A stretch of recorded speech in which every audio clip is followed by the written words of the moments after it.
Hello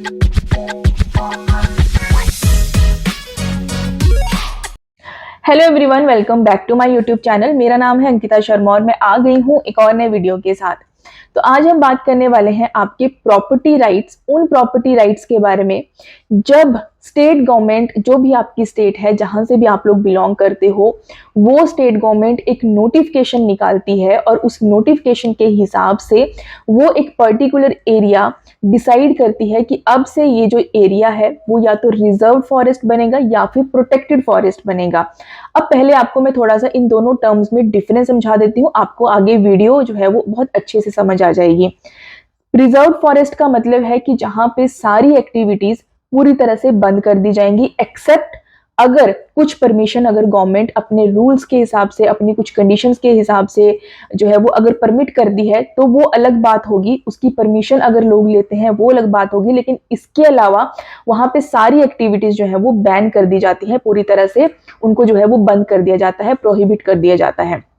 वो होते हैं रिजर्व फॉरेस्ट। वहीं अगर हम प्रोटेक्टेड फॉरेस्ट की बात करें तो वहां पे जो लोगों की एक्टिविटीज होती हैं वो बंद नहीं की जाती हैं, उनको बैन नहीं किया जाता है, वो एज इट इज ही रहती हैं, लेकिन उसकी जो मैनेजमेंट है पूरी तरह से वो स्टेट गवर्नमेंट ही करती है। और वहां पे भी हो सकता है कि कुछ ऐसे जो है वो आपके कहते हो लकड़ियां कह लो या कुछ ऐसा फॉरेस्ट प्रोड्यूस है, कुछ ऐसी स्पेसिफिक एक्टिविटीज जो उस उनको लगता है कि उस फॉरेस्ट में नहीं होनी चाहिए, तो उन पर्टिकुलर एक्टिविटीज को जो है वो बैन किया जा सकता है। लेकिन यहाँ पे बात है कि कुछ एक्टिविटीज को बैन किया जा सकता है, बाकी एक्टिविटीज उसमें जैसे लोग करते आ रहे थे वो वैसे ही उनको जो है वो खुली छूट होती है वहां पे अपनी एक्टिविटीज करने के लिए। तो ये तो बेसिकली टर्म्स हैं जो आपको आई गेस समझ आ गई होंगी। लेकिन अब अगर हम बात करेंगे कि अगर आपकी जमीन उस फॉरेस्ट एरिया में, जो भी डिक्लेयर किया है अभी गवर्नमेंट ने, जो भी नोटिफिकेशन अभी निकाली है, उन्होंने डिसाइड किया है बेसिकली अभी, और उन्होंने एक नोटिफिकेशन दी है कि भाई ये वाला जो एरिया है वो अब हमारे अंडर आ जाएगा, उसको हम रिजर्व फॉरेस्ट बनाएंगे या उसको हम प्रोटेक्टेड फॉरेस्ट बनाएंगे। तो जो भी रूल्स एंड रेगुलेशंस हैं वो अकॉर्डिंगली फॉलो करने पड़ेंगे। लेकिन अगर उस जमीन में आपकी जमीन भी इंक्लूडेड है, या हो सकता है कि आप उस जमीन पे और बहुत सारी एक्टिविटीज करते हो, वहां से आप जो फॉरेस्ट प्रोड्यूस है उसको जो है वो यूज करते हो, आप कहीं ना कहीं बहुत ज्यादा डिपेंडेंट हो उस जमीन से, बहुत ज्यादा चीजें हैं जो प्रोड्यूस करके आप अपना जो है वो खर्चा पानी निकाल रहे हो, या हो सकता है आप अपने पशु चराने वहां लेकर जाते हो, कल्टीवेशन वहां पे करते हो, बहुत सारी ऐसी एक्टिविटीज होती हैं जो लोग करते हैं और जंगलों से अपना जो है वो गुजारा करते हैं। और ये भी हो सकता है कि आप किसी एक पर्टिकुलर एरिया, जो लगता हुआ एरिया है उस जमीन से, जो कि अब फॉरेस्ट लैंड में आने वाला है, आपकी वो लैंड है, आप वहां के ओनर हो, ये भी हो सकता है। तो उस केस में अब आप अपना क्लेम कैसे जो है वो गवर्नमेंट से मांगोगे, क्योंकि गवर्नमेंट नोटिफिकेशन जैसे ही आएगी कि इतना इतना एरिया डिसाइड किया गया है, उसके साथ एक फॉरेस्ट सेटलमेंट ऑफिसर उसको भी अपॉइंट किया जाएगा। अब उसका काम बेसिकली क्या होगा, तो जो फॉरेस्ट सेटलमेंट ऑफिसर है उसका काम बेसिकली है आपके जो क्लेम्स हैं, आपके जो राइट्स बनते हैं, जो आपको लगता है कि आपके राइट्स हैं उस लैंड पे, उनको सुनने का काम करेगा फॉरेस्ट सेटलमेंट ऑफिसर। वो सिर्फ सुनेगा ही नहीं बल्कि एक इंक्वायरी भी बिठाएगा प्रॉपर, और उसमें अगर किसी के भी राइट्स लगता है उस सेटलमेंट ऑफिसर को कि किसी पर्टिकुलर कम्युनिटी के, किसी पर्टिकुलर विलेज के, किसी पर्टिकुलर पर्सन के राइट्स अगर बनते हैं या कोई ओनर है वहां का, तो उनको अप्रोच किया जाएगा। तो आप क्या कर सकते हो, आप अपने क्लेम जो है वो रिटन फॉर्म में फॉरेस्ट सेटलमेंट ऑफिसर को भी दे सकते हो। उसमें सब कुछ मेंशन करोगे कि क्या क्या राइट्स आप चाहते हो, और अगर जमीन पे आपका राइट है तो आप उसके लिए एविडेंसेस जो है वो उनके सामने रखोगे, आप प्रूफ बताओगे कि ये लैंड आपको बिलोंग करती है, तो ये जो है वो फॉरेस्ट लैंड में नहीं जानी चाहिए। ठीक है,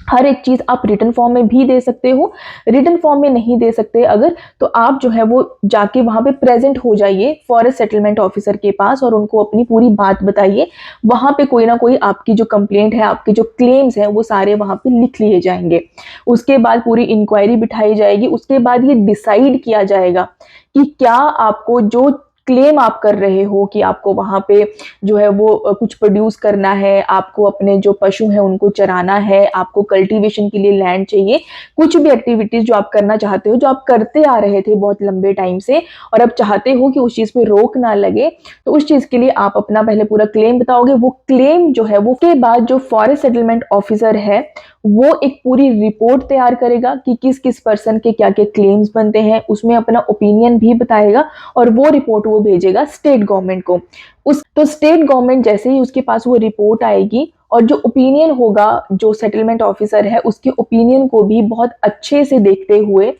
एक जो है वो ऑर्डर पास करेगी या कुछ रूल्स बनाएगी, जिसके हिसाब से हो सकता है कि आपको कुछ चीजें परमिट कर दी जाए, कुछ चीजें आपको जो है वो मना कर दी जाए। और अगर किसी की लैंड उसमें आ रही है तो हो सकता है कि आपको वो लैंड, अगर गवर्नमेंट को इतनी जरूरी है कि उनको अपने पास ही रखनी है, तो आपको हो सकता है कोई और जमीन जो है वो अलॉट कर दी जाए। ये भी हो सकता है कि आप जो है वो सेटलमेंट कर लो पैसे का लेन देन करके, कि आप जो है वो उस जमीन को दे दो गवर्नमेंट को ही कि वो फॉरेस्ट लैंड में चली जाए, लेकिन आपको जो है वो आप मनी के हिसाब से सेटलमेंट कर लो। ये भी हो सकता है कि गवर्नमेंट को लगता है कि आपका जो क्लेम है वो सही नहीं है, वो गलत है। उस केस में गवर्नमेंट आपके साथ फिर केस फाइट करेगी। केस आपका चलेगा जैसे लैंड एक्विजिशन के मैटर्स चलते हैं, उसके बेसिस पे सारे लॉज उस हिसाब से चलेंगे और उसी तरह से अब या तो लैंड आपको मिल जाएगी या फिर वो लैंड गवर्नमेंट के पास चली जाएगी। जैसे ही केस चलेगा, जो भी वहां से ऑर्डर आएगा कोर्ट का, उस हिसाब से जो है वो चीजें वो डिसाइड होंगी। लेकिन ऐसा नहीं है कि आप अपनी बात नहीं रख सकते, आपके पास ये ऑप्शंस हैं। अब मान लीजिए कि आपको जो है वो गवर्नमेंट ने मना कर दिया, कुछ चीजें आप चाहते थे लेकिन गवर्नमेंट ने वो मना कर दिया, तो आपके पास अपील करने का भी प्रोविजन रहता है। आप अपील कर सकते हो आगे। आप अगेन अपनी अपील जो है वो फॉरेस्ट, जो आपका सेटलमेंट ऑफिसर है, उसको फॉरवर्ड करोगे और वो आगे जो है वो फॉरवर्ड करेगा और उस बेसिस पे एक जो है वो पर्टिकुलर अथॉरिटी बिठाई जाएगी। आप उसको फॉरेस्ट कोर्ट भी कह सकते हो, फॉरेस्ट कोर्ट बिठाया जाएगा और वहां पे फिर सारी प्रोसीडिंग्स चलेंगे और ये डिसाइड किया जाएगा कि जो भी डिसीजन दिया गया था वो सही था या गलत था, परमिशन मिलनी चाहिए या नहीं मिलनी चाहिए। तो उस तरह से जो है वो प्रोसीडिंग चलेंगे और फिर डिसाइड होगा कि आपका क्लेम कितना बनता है, नहीं बनता है। तो ये तो बेसिकली बात हुई आपके क्लेम्स की जो उस प्रॉपर्टी पे आपके बनते हैं। हो सकता है कि कोई पर्सन फॉरेस्ट ऑफेंस करता हुआ पकड़ा जाए। Forest offence basically Indian forest act जो है वो, उसमें बहुत लंबी चौड़ी एक लिस्ट बताई गई है। मतलब जो जो एक्टिविटीज पूरी तरह से प्रोहिबिटेड है फॉरेस्ट में, जैसे कि आप आग नहीं लगा सकते, आप लकड़ी की चोरी नहीं कर सकते, ठीक है। फॉरेस्ट प्रोड्यूस जो होता है उसको आप बिना कोई पेमेंट किए जो है वो नहीं ले जा सकते, वो भी एक तरह से चोरी करना ही हुआ। या कुछ चीजें जो कि बिल्कुल ही बैन है, लेकिन आप वो एक्टिविटीज अगर करते हो और आप अगर पकड़े जाते हो, कहीं से वो इंफॉर्मेशन मिल जाती है, चाहे वो पुलिस को मिलती है चाहे वो फॉरेस्ट ऑफिसर को मिलती है, तब जो है वो आप पनिशेबल होंगे और आपको जो है वो अरेस्ट किया जा सकता है। आपको उसके बाद मैजिस्ट्रेट के सामने पेश किया जाएगा और अकॉर्डिंगली जो है वो सारी प्रोसीडिंग्स चलती हैं। तो पनिशमेंट की अगर हम बात करें तो पनिशमेंट बेसिकली जो हमारा इंडियन फॉरेस्ट एक्ट 1927 है वो ये कहता है कि 6 मंथ तक की उसको पनिशमेंट, मतलब कि जेल हो सकती है और उसको जो है वो फाइन 500 रुपीज तक का पड़ सकता है। लेकिन ये हमारा एक्ट जो कि एक बेसिक एक्ट है जिसको हर एक स्टेट जो है वो फॉलो करती है और उसमें से कुछ प्रोविजंस हैं जो अपने स्टेट में जो है वो लागू करती है। अगर मैं आपको बता दूं तो पनिशमेंट और ये जो फाइन वाले प्रोविजंस है ये टाइम टू टाइम जो है वो अमेंड होते रहते हैं और इसीलिए हर एक स्टेट का जो पनिशमेंट का जो टाइम पीरियड है और जो फाइन का जो अमाउंट है वो अमेंड किया जाता है टाइम टू टाइम। तो वो स्टेट के अकॉर्डिंग जो है वो आप लोगों के ऊपर जो है वो लागू होगा। लेकिन ये एक मैंने बेसिक पनिशमेंट आपको बताई। बोलने का मतलब ये है कि कोई भी ऑफेंस करता हुआ अगर पकड़ा जाता है तो वो क्रिमिनल एक्टिविटी मानी जाती है और उसको इस तरह से जो है वो पनिशमेंट दी जाती है। मैं तो आई होप आपको वीडियो थोड़ी सी यूजफुल जरूर लगी होगी। मैंने आपको बहुत ही हाईलाइटेड सी चीजें और थोड़ा सा जो फॉरेस्ट की मैनेजमेंट है, जो लॉज हैं वो कैसे काम करते हैं, उसके बारे में थोड़ी सी जानकारी देने की कोशिश किया। अगर आपको लगता है कि आपको थोड़ा सा और डिटेल में इसके बारे में जानना है, किसी पर्टिकुलर जो है वो प्रोविजन के बारे में जानना है, तो मैं आपके लिए इन डिटेल भी ला सकती हूँ वीडियो। आप मुझे कॉमेंट करके बताना, उसके बाद ही मैं डिटेल में वीडियो लेकर आऊंगी। तो अगर आपको वीडियो कहीं से भी थोड़ी बहुत भी अगर अच्छी लगी है तो वीडियो को लाइक करना, शेयर करना और चैनल को सब्सक्राइब कर लेना अगर आपको लगता है कि मैं आपकी बेसिक लीगल नॉलेज में थोड़ा सा भी जो है वो आपको फायदा दे पा रही हूँ। अब मैं आपसे मिलती हूँ नेक्स्ट वीडियो में और आज के लिए बाय बाय।